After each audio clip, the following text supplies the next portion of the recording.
சரி, இருக்கும்பொழுது துன்பம் வராது இருக்கணும்னா இருக்கலாம். நமக்கு நிறைய பிச்சு பிடிங்க எடுக்கலாம், எதை பற்றியும் கவலைப்படக்கூடாது. பாட்டை பாடுறோம். ஐயா பாடினாரு ஒரு நேரத்துக்கு முன்னாடி, பெற்ற தாய் என்னை மக மறந்தாலும் பிள்ளையை பெரும் தாய் மறந்தாலும் நாம் என்ன பண்றோம்?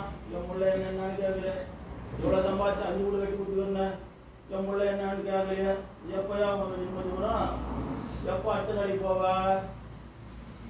பெற்ற தாயனை மக மறந்தாலும் மறப்பான். அதான் உலக இயற்கை, அதை நம்ம கண்டுக்கூடாது.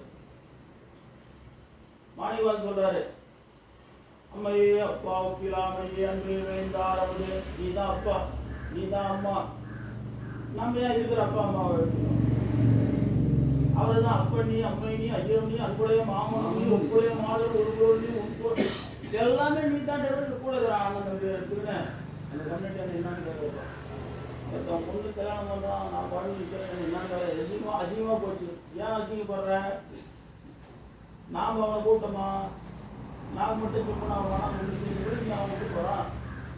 நமக்கு பெருந்தன்மை இல்லாத சொல்ல அடுத்தவர்களுக்கு பெருந்தன்மை எதிர்பார்க்க முடியும். எதையுமே எதிர்பார்க்க கூடாது. உற்றாரை யான் வேண்டேன், பேர் வேண்டேன், கற்றாரை யான் வேண்டேன், கற்பனாவும் இனி அமர்ந்துரையும் உற்றாளத் அமர்ந்துரையும் பொத்தாவும் குறைகளுக்கு. நாம நல்ல விஷயத்த வாங்கிறதுதான் காது, நல்லது அல்லாத விஷயத்த நான் வாங்கல. ஒரு பொருள் கொடுக்குறாரு, ஐயா வானா என் கிட்ட நிறைய இருக்குது, வானா வானான்னு சொல்லிட்டு அந்த பொருள் அவர் வெளியே இருக்கும். அது மாதிரி ஒரு சொல்லு சொன்ன அந்த பொருள் அந்த சொல்லுக்கு நான் ஏற்றுக்கல, அது என்னை பாதிக்கக்கூடாது. பாதிக்கக்கூடாத மனப்பக்கத்தை நம்ம உருவாக்கணும். அப்படி உருவாக்கணும், இங்கேயே நம்ம மகிழ்ச்சியாக இருக்கலாம், ஜீவன் முக்தி நிலையில இருக்கலாம். நம்மளை இந்த உலகாய நிகழ்வு எதையும் பாதிக்கக்கூடாது.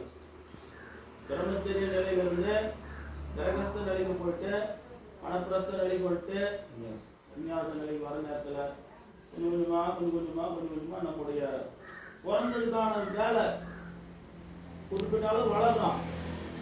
அளவு அவன் வேலையை நம்ம கிட்ட கொடுத்துட்டான். 25 வயசுக்கான கல்யாணம் பண்ணணும், கொண்டாட்டி போய் தேடிக்கா, நான் பிள்ளைய எடுத்து போடு.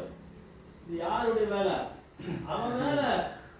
இந்த உலகத்தை தொடர்ந்து இயங்க வைக்கணும்னா மனுஷன் இருக்கணும், ஆடுனா ஆடு மாடு இருக்கணும், எல்லா உயிரினங்களும் பெருக்கணும்.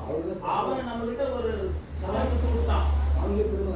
அந்த சாவின்னா ஆணுக்கு பெண்ணு மேலே இருக்கு, பெண்ணுக்கு ஆண் மேலே இருக்கு.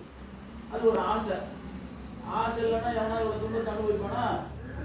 குறிப்பிட்ட கட்டத்தில் அந்த ஆசை வருது, அதில் போய் மாட்டிக்கிறோம். ஆனால் நம்ம தொடர்ந்து மாட்டிக்கூடாதுன்னு ஒன்று.